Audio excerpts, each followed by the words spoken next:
I would like to thank the organizers, Nuncia, and especially Jean-Nicole, because I am not specialist of hagiography, and I have been working on this topic for this conference, and especially for Jean-Nicole, because I've been tutoring her for Ṭuroyo for a long time now, and we have been trying to read these texts together. So when they announced this conference, I said, okay, let's do something on those texts. So thank you, Jean-Nicole, because I discovered very nice things while working on this text. So first of all, I'm not sure if you're familiar with Ṭuroyo, if you know what Ṭuroyo is. So I will frame it in general Aramaic. So first, Aramaic is one of the few languages still spoken today, along with Greek and Chinese, that has a written history of nearly 3,000 years without interruption. Aramaic is usually designated as a Semitic language, but it should rather be called a Semitic language family, because there is a lot of variety. The oldest attestations of Aramaic that we have are royal inscriptions from the 9th century, BC, and there is already variety in the 9th century BC. The history of Aramaic was only beginning at that time. Spelling conventions were not yet established. We see that this language evolved and became an international language in the Neo-Assyrian period, and then in the Neo-Babylonian period, it got Akkadian loanwords. Then it was adopted as an official language by the Achaemenid Empire. And it is at that time also that the orthography of Aramaic began to be fixed, to be standardized. And this is also the orthography that we find later in Syriac. If you're wondering why there are nuns and yous that we do not pronounce in Syriac, it is because of standard literary Aramaic of the Persian period. So after the fall of the Persian Empire, the conquest of Alexander the Great, Greek became the dominant language, but Aramaic continued to be spoken almost everywhere in the Middle East. And it became, again, an official language, but only in small kingdoms like Hatra, Palmyra, and in Edessa. The Aramaic dialect of Edessa, which progressively became what we call nowadays Syriac, and I insist, Syriac is only used for the dialect of Edessa. People should not use modern Syriac to speak about Ṭuroyo, because this would mean that it is a descendant of Syriac, and it is not the case. So the Bible was translated into Syriac, and Syriac became the language of Christianity, the literary language of Christianity. There was also another one, another literary language of Christianity, CPA, Christian Palestinian Aramaic. But this does not mean that all Christians were speaking either Syriac or Christian Palestinian Aramaic. Actually, they were speaking a big range of dialects.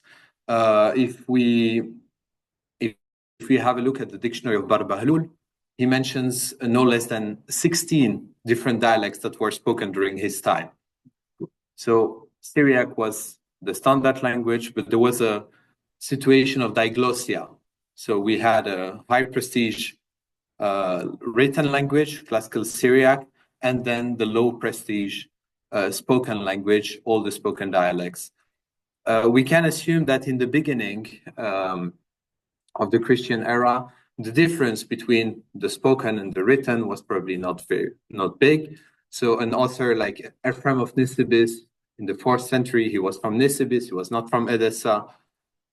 His spoken language was probably an Aramaic dialect of Nisibis, but it was probably very close to the Aramaic dialect of Edessa. So he was able to compose poetry in this dialect very easily.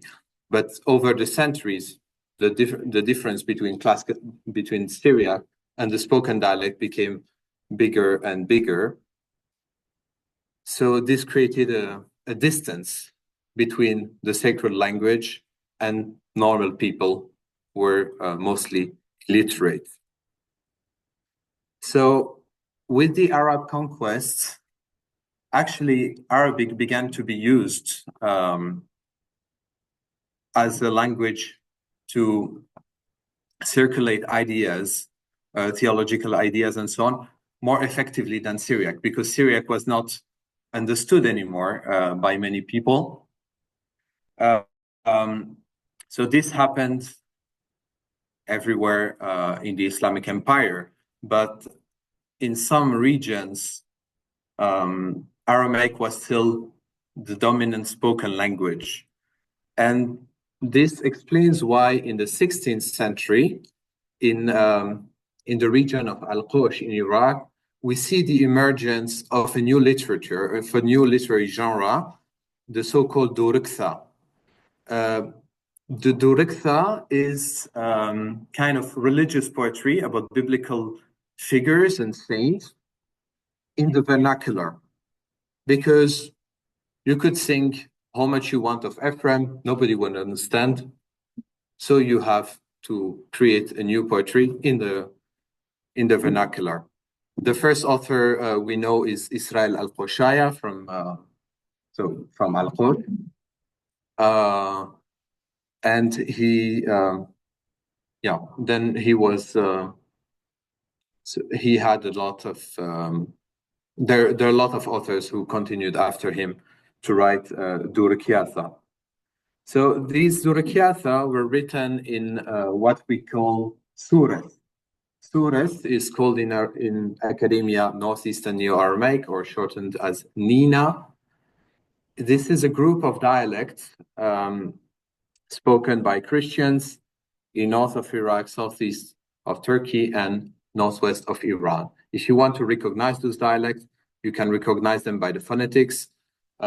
Mostly we have the long A that is retained as in East Syriac. So hello would be shlama. Actually, the pronunciation of East Syriac was shaped by the dialect and not the reverse. We like the modern pronunciation of classical Syriac by Chaldeans or Assyrians. So, however, in ʿAbdīn, among the West Syrians, in the 16th century, Syriac was still the dominant literary language with Arabic, Syriac and Arabic, but the vernacular was never written. We have to wait until the 19th century and the Protestant missions in ʿAbdīn. So in the 19th century, Protestant missionaries came to Mardin and established a mission in 1860. They created a school in a village called Qullas, and they appointed as a teacher a young deacon, a young Syriac deacon called Ṭuroyo.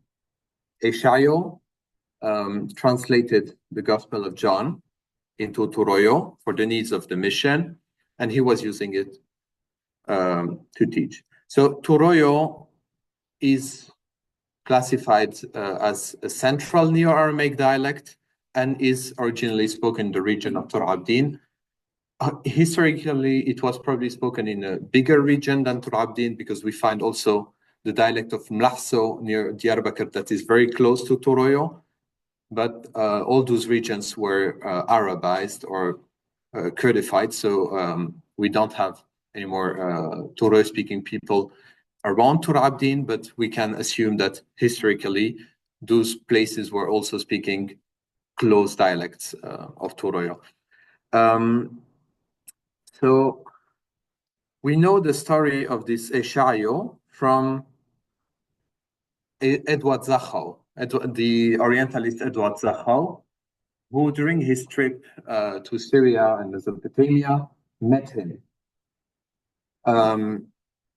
Edward Zachow asked him, so he met him, and Ṭuroyo showed him his copy of the Gospel of John.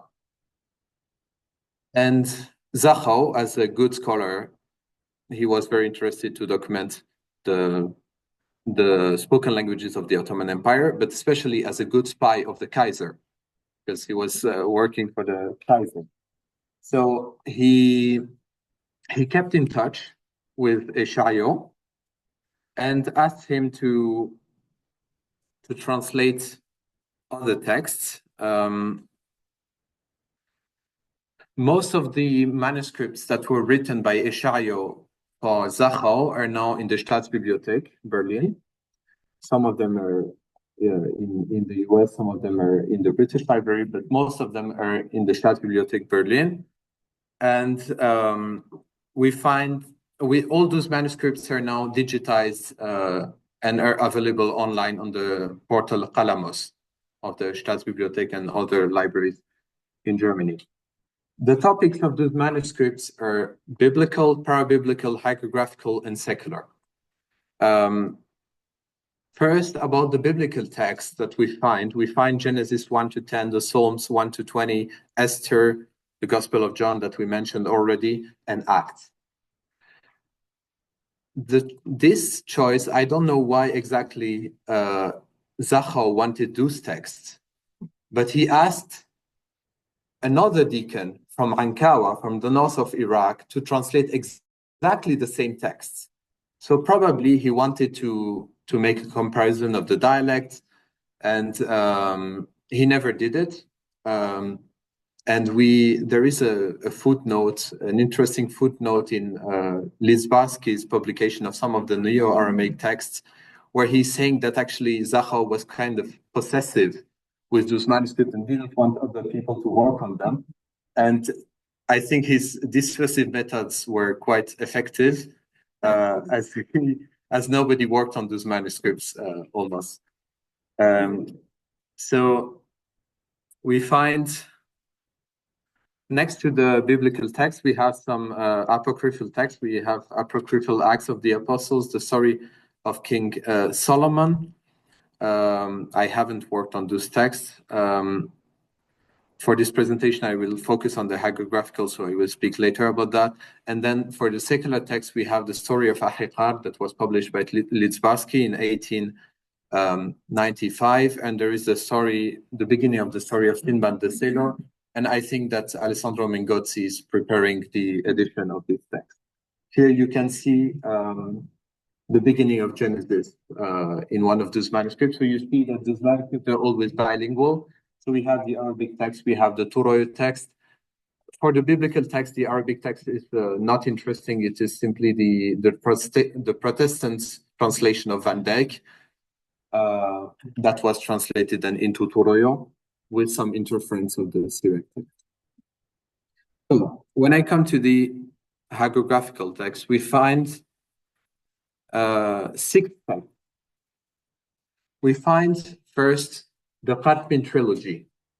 So we have the story of Samuel of ʿAbdīn, called Samuel of Sauro in those manuscripts. We have the story of Simeon of Ḳartmīn. So Samuel of ʿAbdīn is the founder of the Ḳartmīn monastery. We have Simeon of Ḳartmīn, who was his disciple. Then we have the story of Gabriel of Beth Bustan, who was the most famous abbot of the monastery. To this ḳAbdīn trilogy, Ṭuroyo adds also the story of Simeon of the Olives.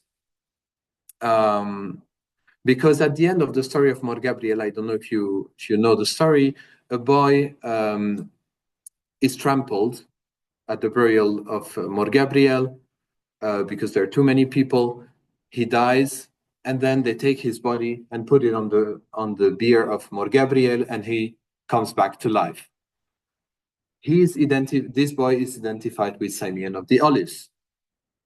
So actually, we have now what I call a ḳAbdīn tetralogy, not only a trilogy, we have a tetralogy. The choice of those texts is probably because Mor Gabriel was the most important intellectual center of the Ṭuroyo region, and probably Ṭuroyo studied there himself. I don't have more evidence for that, but that's a probability. And those stories are very popular, as you can see also from those popular editions that are published by Syriac communities nowadays. I will let them, I will set them around if you want to have a look. So next to the ḳAbdīn tetralogy, we have the story of Jacob the Egyptian, or Jacob the Recluse, who is the patron saint of the monastery of Salah. Salah was the former patriarchate of ʿAbdīn. If you know the history of the Syrian Orthodox Patriarchate, there was the Patriarchate of Mardin, and there was an anti-patriarchate in ṭuroyo for several centuries, and they were reunited in the beginning of the 19th century. In the course of the first half of the 19th century, there was a period where there were like 5 different patriarchs in ṭuroyo in the first half of the 19th century. But the monastery of Salah, of Saint Jacob the Recluse, remained an important. It had a very important significance, big significance historically for the region of ṭuroyo. So that's why he included this story probably. And then we have the story of the Persian saint ʿAbdīn, which I think is not edited yet in Syriac, is only in one manuscript of the patriarchal collection. He is the patron saint of the monastery of Leuven, where Ṭuroyo was a teacher for the Protestants. So this makes sense also. So this shows kind of editorial project of Ṭuroyo, who wanted to link hagiography with the history of ṭuroyo. But he not only translates the text, he also adds some contextualization. So, for example, before the story of Mor Gabriel, of Gabriel of Beth Fustan, he explains where is Beth Fustan, which is in Ṭuroyo called Boccossiono. So, and it's also my village, actually. So he says about the village of Boccossiono. Mor Gabriel is from ṭuroyo, from the village that is called Boccossiono or Qusta. This village is located near the city of Ha. This is interesting that he says the city of Ha, which is the historical title. It's now a village, it's not a city anymore. 10 minutes to the northeast. This village is Syrian Orthodox. He said Ṭuroyo for the Syrian Orthodox in all his texts. Ṭuroyo are the Syrian Orthodox. And then the others are Babawoye, the Catholics, and the Protestant are the Protestants. So this village is Syrian Orthodox from ancient times. Its inhabitants are simple people, faithful to their confession. This note is quite important because a little bit later, a part of the village converted to Catholicism. So he doesn't mention it. So probably they did not convert yet. There are approximately 100 families in the village. They farm a little, have a few vineyards and goats, bred for their wool. They live under the power of the Muslim Aghas, and they make them suffer a lot. The village is 6 hours walk from Midyat. On the way, we pass next to the village of Zad. And then he describes the village of Zad also before beginning the story. So we find a lot of extensive notes like that in the manuscript. So we have notes about Sauro, about Ahmadi, Romaniye, the fortress of Bazirash, Alfan, Qalu, Qullus, etc., etc. I won't read all of it, but for example, when mentioning Sauro, he mentions the story of Moses of Mardin, who came to Rome. So that's quite interesting that there was memory of that event, the fact that he went to Rome and then helped Widmanstätter to publish the New Testament.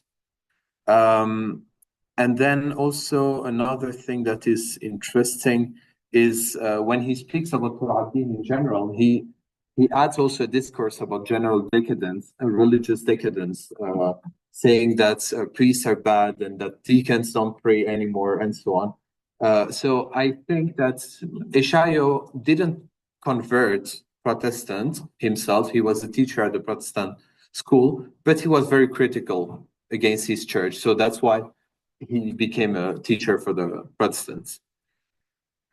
So in those descriptions, we generally find a general description of the landscape of the village. We see how people live, what they do for a living. We have the number of families in the village, and then he speaks about the religion of the inhabitants. So when the inhabitants are Christians, he mentions it. When they be converted Muslims, he criticizes them, and so on. So he doesn't only, no, there is one more thing. We don't see it in that image, probably, no. I'm not sure if all the information is from him or not, because sometimes he says, etc. So it's possible that he took his information from a written source. It was too long, then he wrote "Usharku ila akhirihi" in Arabic. So, but we cannot see that on those images. So, in addition of those extensive notes before the stories of the saints, Eshaya also adds notes in the body of the text. So when the stories mention a village that he knows, he will explain. So, for example, in the story of Samuel, I think, the village of Qartmin is mentioned. So he says, this village is located 3 hours from Midyat on the west. This is a village in which criminals are hiding, and its inhabitants are contemptible Muslims called Sayyada. Their work is agriculture and wood transport to Midyat. We see he's quite critical with Muslims in his description. And in the story of Mar Gabriel, we have also a mention of the Pact of Omar. 5 minutes, yeah. So in the story of Mar Gabriel, there is a mention of the Pact of Omar for the protection of Christians in an Islamic context. We all know that this text is like the donation of Constantine. It's not a real text, but Eshaya says, and concerning the pact, I have read it and I have seen it. The written version in Arabic is in the Majlis of Umar ibn al-Khattab, and their names is written in it. So he seems to believe that this text really matters, even in his time.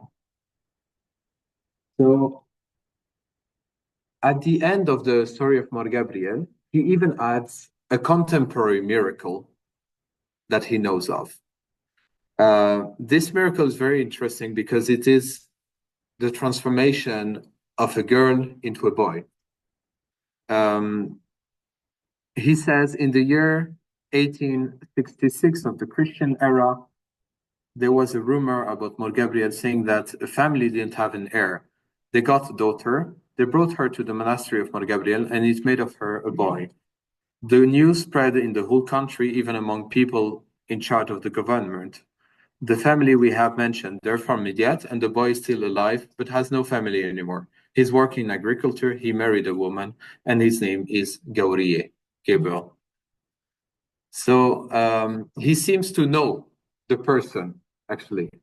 So he's a kind of witness. He didn't witness the miracle itself, but he knows the person who experienced that miracle. So I mean, all those things, these notes that he's adding, and then this addition of a contemporary miracle is a kind of actualization of hagiography. Hagiography is not only about things that happened in the past, it is really something that matters for life of faithful until today.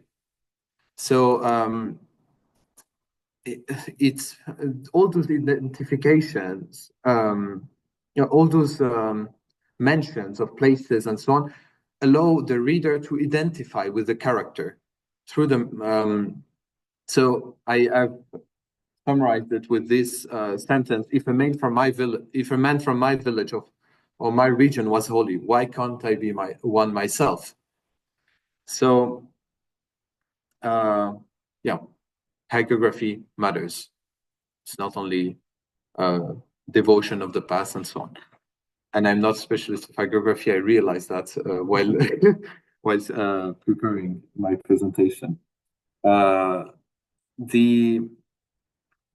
Also, the information, the historical information that he provides is quite interesting, because he provides information about villages that are now abandoned. Some of them are now abandoned, or the inhabitants were massacred in the end of the 19th century or in the beginning of the 20th century during the genocide. So we have some very valuable information that we don't have on any other non-source. And finally, those manuscripts are quite important for the linguistic history of ʿAbdīn. We see that the Protestants began to write Ṭuroyo around 1860, 1870. And then the Catholics did the same. So we find in the Bibliothèque Nationale de France, there is a catechism in Ṭuroyo written by Catholics. And I don't know yet exactly why, but the Orthodox always refuse to write Ṭuroyo. So it is probably because of the prestige of classical Syriac. It is because of the use of Arabic, probably. But after the genocide, the Protestants didn't continue writing, the Catholics didn't continue writing, the Orthodox were not writing, so nobody was writing after the genocide of 1915. The first work ever written by in Ṭuroyo by Syrian Orthodox is a lexicon in 1960, and it is a translation of the lexicon of Mathriono Shem'un into Ṭuroyo. I have published an article about this recently, if you're interested. And until today, the Syrian Orthodox Church has an issue with writing Ṭuroyo. There is a kind of fear that the classical Syriac would disappear if we begin to write Ṭuroyo. So the Bishop of Germany, the Syrian Orthodox Bishop of Germany, issued a letter recently saying that deacons during the liturgy should not translate hymns into Ṭuroyo anymore, because it has been a practice in the last 10 years in Europe to translate many hymns, and I was one of the first ones who did it, because I wanted people to understand what we say in the liturgy. And yeah, apparently the Bishop of Germany is against that, because he's really a pro-Syriac. So I respectfully disagree with him, indeed. And I have contributed to a project writing Ṭuroyo in the Freie Universität Berlin. We had this Aramaic online project. We established a written standard for Ṭuroyo. And I have collaborated also with some friends in the Netherlands, making books for children in Ṭuroyo. Those are the books that are circulating now. And the one that is in the hands of Pierre is of Simon, sorry. This one is actually a Bible for kids in Ṭuroyo, and it even has some augmented reality. If you have the app, the characters move. Yeah. So thank you very much for your attention. Yeah.